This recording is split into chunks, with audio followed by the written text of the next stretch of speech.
स्वागत है हमारे YouTube चैनल पर। और आज हम आप सभी के लिए लेकर आए हैं साइंस से संबंधित बहुत ही महत्वपूर्ण रोगों का टॉपिक, जो कि आपके एग्ज़ाम में बहुत ही ज़्यादा इम्पोर्टेंट होता है। तो आज हम स्टार्ट करने जा रहे हैं इसका पार्ट फर्स्ट। इसी टाइप से आपके इसके 4 पार्ट और आएंगे।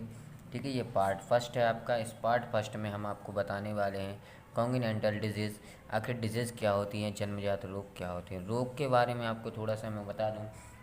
जब हम बेटर फील नहीं करते, मतलब कहने का सिर्फ इतना सा है भाई, जब हमें ह्यूमन बॉडी में या फिर हमें हमारी बॉडी को कुछ इजी फील नहीं होता है, मतलब हम किसी प्रकार से किसी कष्ट में होते हैं, तो वो क्या कहलाती है, आपके रोग कहलाती है, डिजीज़ कहलाती है। कॉन्गिनेंटल डिजीज़ का मतलब होता है जन्मजात बीमारी, ऐसी बीमारी जो बेबी में या किसी भी पर्सन में बचपन से ही होती हैं। ठीक है ना, उसके माँ के गर्भ से ही होती हैं। वो क्या कहलाती है, जन्मजात बीमारी कहलाती है। तो सबसे पहले एक जन्मजात बीमारी आपकी होती है ब्लू बेबी सिंड्रोम। 5 होती हैं भाई जन्मजात बीमारी, 5 जन्मजात बीमारी होती है, बिल्कुल ध्यान से समझना। 5 जन्मजात बीमारी होती हैं, इनके बारे में एक एक करके हम डिस्कस करने वाले हैं। तो प्लीज़ वीडियो को स्किप मत करना और चैनल को सब्सक्राइब करें, वीडियो को लाइक करें। अगर आप लोगों को पसंद आए तो प्लीज़ शेयर ज़रूर करें। चले देखें, पहला जो आपकी डिजीज़ होती है blue baby syndrome. Blue baby syndrome में क्या होता है ये समझा, आखिर ब्लू बेबी सिंड्रोम होता क्या है। क्या होता है, जो हमारा हार्ट है, मान लीजिए आपका हार्ट है, ठीक है, ये हार्ट हो गया आपका। इस हार्ट के बीच से, इस हार्ट के बीच में कुछ इस टाइप से एक क्या होती है, झिल्ली होती है, मेम्ब्रेन होती है, जिसको हम बोलते हैं सेप्टम मेम्ब्रेन। क्या बोलते हैं, सेप्टम मेम्ब्रेन। जो कि सेप्टम मेम्ब्रेन जो होती है, ठीक है, ये सेप्टम मेम्ब्रेन, इसका काम होता है, ये हमारे हार्ट को 2 पार्टों में बांटती है, एक तो लेफ्ट और दूसरा राइट। ये 2 पार्टों में इसको बांट देती है, राइट हेमिस्फेयर और लेफ्ट हेमिस्फेयर भी इसको बोल सकते हैं, मतलब दायां हिस्सा और बायां हिस्सा बांट देती है। तो हमारा दायां हिस्सा होता है, दाएं हिस्से में हमारा अशुद्ध रक्त होता है, अशुद्ध रक्त होता है। कौन सा रक्त होता है भाई, अशुद्ध रक्त। और बाएं हिस्से में क्या होता है, आपका शुद्ध रक्त होता है। क्लियर, ये 2 चीज़ें होती हैं, एक तो शुद्ध रक्त, अशुद्ध रक्त, इस तरीके से हमारे हृदय में बांट दिया जाता है। लेकिन क्या होता है, अब आखिर ये बीमारी होती कैसे, अब ये समझें। ये बीमारी जो होती है ये माँ के गर्भ से होती है। कहाँ से होती है, माँ के गर्भ से होती है। ये बीमारी माँ के गर्भ से, जब कोई बेबी माँ के गर्भ में होता है, ठीक है, तो जब माँ जो पानी का यूज़ करती है, वो जो जल पीती है, जल जो पीती है, यदि उस जल में नाइट्रोजन की मात्रा अधिक होती है, नाइट्रोजन की मात्रा क्या होती है, अधिक होती है। नाइट्रोजन की जब मात्रा अधिक हो जाती है, तो नाइट्रोजन की मात्रा अधिक होने से, जल में नाइट्रोजन की मात्रा अधिक होने से सेप्टम का निर्माण नहीं होता है। क्या होता है भाई, सेप्टम का निर्माण नहीं होता है, सेप्टम का निर्माण नहीं होता है। क्लियर, इतनी बात क्लियर हुई। जब हमारे माता के जल में, जो माता जल का यूज़ करती है, पानी पीती है, यदि उस पानी में नाइट्रोजन की मात्रा अधिक हो जाती है, तो सेप्टम का निर्माण नहीं होता है, सेप्टम का निर्माण नहीं होता है। ठीक है, अब समझने की कोशिश करें, जब सोच के देखें भाई, ये सेप्टम है आपका, बीच में क्या है, आपका सेप्टम है। ये सेप्टम आप देख रहे हैं, सेप्टम जब बीच में है तो इस साइड ये शुद्ध रक्त रखा है और इस साइड क्या है, अशुद्ध रक्त है। तो हम आराम से यूज़ कर सकते हैं, शुद्ध रक्त और अशुद्ध रक्त को हम आराम से यूज़ कर सकते हैं। यदि मान लें अब बीच में ये ना हो, इस टाइप से ये हार्ट मैंने फिर से बना दिया, और इस हार्ट के बीच में सेप्टम नहीं है, तो इस साइड का जो आपका शुद्ध रक्त था, इस साइड का जो अशुद्ध रक्त था, ये दोनों क्या हो जाएंगे, आपस में मिल जाएंगे। और जब ये दोनों आपस में मिल जाएंगे, तो ऐसी कंडीशन में क्या होगा, हमारा जो ब्लड है, हमारी बॉडी में कैसा, अशुद्ध रक्त का संचरण होने लगेगा, मतलब अशुद्ध रक्त हमारी बॉडी के सभी पार्टों पहुंच जाएगा। जब अशुद्ध रक्त यदि हमारी बॉडी के पार्टों में पहुंच जाएगा, तो हमारी क्या हो जाएगी, डेथ हो जाएगी, हम क्या होंगे, मर जाएंगे। इसीलिए ऐसे बच्चे जिनमें सेप्टम का निर्माण नहीं होता या ब्लू बेबी सिंड्रोम नामक बीमारी होती है, सेप्टम का निर्माण नहीं होता है, उनकी क्या हो जाती है, डेथ हो जाती है। ऐसे बच्चे जिनमें ब्लू बेबी सिंड्रोम नामक बीमारी होती है, वो ज़्यादा टाइम तक जीवित नहीं रह पाते। क्लियर है भाई, तो हम आगे चले नेक्स्ट डिजीज़ पे।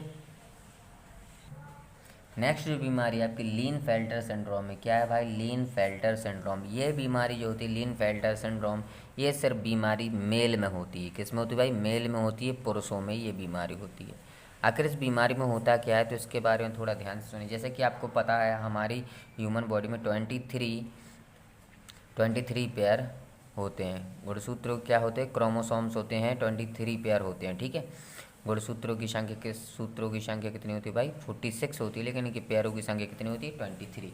और आपको जैसा कि पता है जो 23rd पेयर होता है, जो 23rd पेयर होता है, ये हमारा क्या करता है? जेंडर का क्या करता है? वेरीफाई करता है कि भाई आप मेल हैं या फीमेल हैं। तो जैसा कि आपको पता है जो 20 मेल कब होता है और फीमेल कब होता है, ये आपको पता होना चाहिए। मेल कब होता है? जब भाई XY रहता है, और फीमेल कब होता है? XX रहता है। क्लियर है ना भाई? मेल कब होता है? जब XY होता है, और फीमेल कब होता है? जब XX होता है, ठीक है ना। तो क्या होता है इसमें, माँ के गर्भ से ही बच्चे में क्या होता है, जो हमारा XX होना था, ठीक है, जो हमारा 23rd पेयर में क्या गुणसूत्र होने थे? XY होने थे। लेकिन क्या होता है यहाँ पे XY के साथ X एक और आगे X लग जाता है। क्या हो जाता है भाई? एक और आगे X लग जाता है। तो आप यहाँ से देखिए, ये XX मतलब क्या हो जाता है? XX मतलब क्या हो जाता है? ये फीमेल हो जाता है। क्या होता है यहाँ पे देखो, आप देख रहे हैं जो XX होता है तो फीमेल हो जाता है, और XY होता है तो क्या हो जाता है? मेल हो जाता है, ठीक है। तो मतलब एक मेल में क्या होता है, एक मेल जो है उस मेल में फीमेल और मेल, उसमें क्या होता है? दोनों के गुण आ जाते हैं। दोनों के क्या होते हैं? गुण आ जाते हैं। और दोनों के गुण आ जाते हैं तो इस कंडीशन में वो क्या नहीं कर सकता, जो मेल होता है, मेल होता है वो रिप्रोडक्शन नहीं कर सकता। क्या नहीं कर सकता भाई? रिप्रोडक्शन प्रोडक्शन नहीं कर सकता। मतलब कहने का ये है भाई, ये बच्चे को जन्म नहीं दे सकता है, बच्चे को जन्म नहीं दे सकता है। क्लियर है भाई? कोई डाउट? तो आपको क्लियर होगा भाई। लिखने के लिए ऐसा लिखेंगे हम, लेकिन यह बीमारी अगर आपसे क्वेश्चन आता है भाई लिन-फ्लोटर सिंड्रोम किस में होता है, तो हम साफ साफ बता सकते हैं मेल में हो सकता है। ये किस किस गुणसूत्र की बीमारी है, मतलब ये कौन से पेयर में होती है? 23rd पेयर में होती है। क्या हो जाता है इसमें क्या हो जाता है भाई? 46 क्रोमोसोम की जगह 46 गुणसूत्रों की जगह कितने गुणसूत्र हो जाते हैं भाई?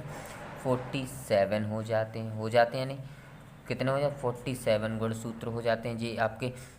23 दूनी 46 होना चाहिए थे, लेकिन यहाँ पे एक एक्स्ट्रा आ गया तो कितना हो गया? 47 हो गए। और इसको एक और इसका दूसरा नाम है, इसको हम कहते हैं 23rd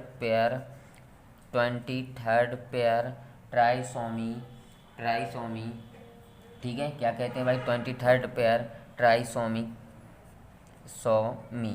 ठीक है, ये हम कहते हैं, ठीक है। ये भी आपको याद रखना, ये बीमारी कहते हैं। क्लियर है भाई? कोई डाउट? No doubt. अगर कोई डाउट नहीं तो भाई अगली बीमारी की ओर चलें।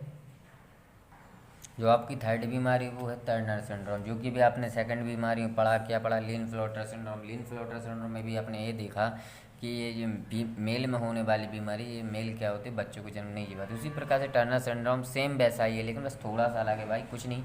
वो किस में होता है? तो भाई मेल में, तो ये किस में होगा भाई? फीमेल में, ठीक है ना। किस में होगा? ये फीमेल में। ये बीमारी किस में होती है? फीमेल में। जैसे कि आपने बताया था 23rd पेयर के बारे में, जब फीमेल होती है तो क्या होता है भाई? XX होता है। जब फीमेल होती है तो क्या होता है? 23rd पेयर में XX होता है। लेकिन इसमें क्या होता है कि इसमें 2X ना होकर क्या हो जाता है? एक सिंगल X हो जाता है। क्या हो जाता है भाई? 2X ना होकर क्या हो जाता है? सिंगल X हो जाता है। कहने का मतलब एक फीमेल में उसके पूरे गुण ना होकर क्या हो जाते हैं? आधे गुण हो जाते हैं। मतलब कुछ ना कुछ उसके गुण क्या हो जाते हैं? कम हो जाती हैं। इसीलिए ये क्या होता है? बच्चों को जन्म नहीं दे पाती। क्या होता है? बच्चों को जन्म नहीं दे पाती, ठीक है ना। अब क्वेश्चन आपका सीधा सीधा आता है, ऐसी कौन सी बीमारी है जिसमें फीमेल बच्चों को जन्म नहीं दे पाती हैं? तो आपका आंसर क्या होगा? Turner syndrome. क्वेश्चन हो सकता है ऐसी कौन सी बीमारी है जिसमें भाई मेल बच्चों को जन्म नहीं देते? तो आपका आंसर क्या होगा? लिन-फ्लोटर सिंड्रोम। ये बीमारी कौन से गुणसूत्र में होती है? तो ये आप बता सकते हैं 23rd पेयर में होती है, ठीक है। और आखिर होता क्या है इसमें? टोटल टर्नर सिंड्रोम में गुणसूत्रों की संख्या कुल कितनी होती है ह्यूमन बॉडी में? तो कितनी होती है? 45। ऐसा क्यों? क्योंकि हमारी बॉडी में 46 होते हैं, लेकिन आपने यहाँ पे देखा 23rd पेयर में क्या होता है? एक गुणसूत्र कम होता है, तो कितने बचेंगे आपके? 5। क्लियर? तो कोई डाउट ना हो तो भाई नेक्स्ट क्वेश्चन पे चले। आखिर नेक्स्ट टॉपिक का आप क्या है आपका, ये जो आप चौथी बीमारी जो देख रहे हैं वो डाउन सिंड्रोम है। डाउन सिंड्रोम में क्या होता है, ये ह्यूमन बॉडी में होती है, मतलब ये किसी में भी हो सकती है, लेकिन होता क्या है, जब कोई ह्यूमन है, कोई भी मानव है, ठीक है, किसी मानव में उसकी क्या होती है, ऊंचाई नहीं बढ़ती, ऊंचाई नहीं बढ़ती है। तो मतलब क्या होता है, बौनापन होता है। क्या होता है भाई, बौनापन होता है। मतलब बच्चा क्या होता है, उसकी हाइट नहीं बढ़ती, वो बौना रहता है, उसकी हाइट ना बढ़ना या बौनापन होना।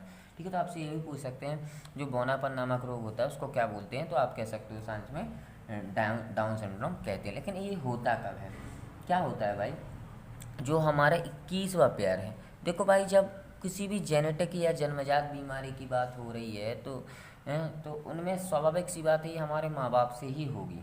ठीक है, क्या होता है, जो 21वां पेयर होता है आपका, 21वां जो पेयर होता है, इस 21वें पेयर में आपका क्या होता है, एक्स एक्स होता है। मैं आपको बता दूं, जो 23 पेयर होते हैं उसमें से 22 पेयर है, सभी के सभी पेयरों में एक्स एक्स होता है, लेकिन सिर्फ 23वें पेयर में क्या हो जाता है, एक्स वाई हो जाता है। वो भी सिर्फ मेल में, और फीमेल में भी एक्स ही एक्स रहता है। ठीक है, तो यहाँ पे जो डबल एक्स होता है 21वें पेयर में, तो डबल एक्स बढ़ के क्या हो जाता है, इसमें एक और एक्स लग जाता है, मतलब क्या होता है, ट्रिपल एक्स आ जाता है। ठीक है, क्या आ जाता है, ट्रिपल एक्स आ जाता है।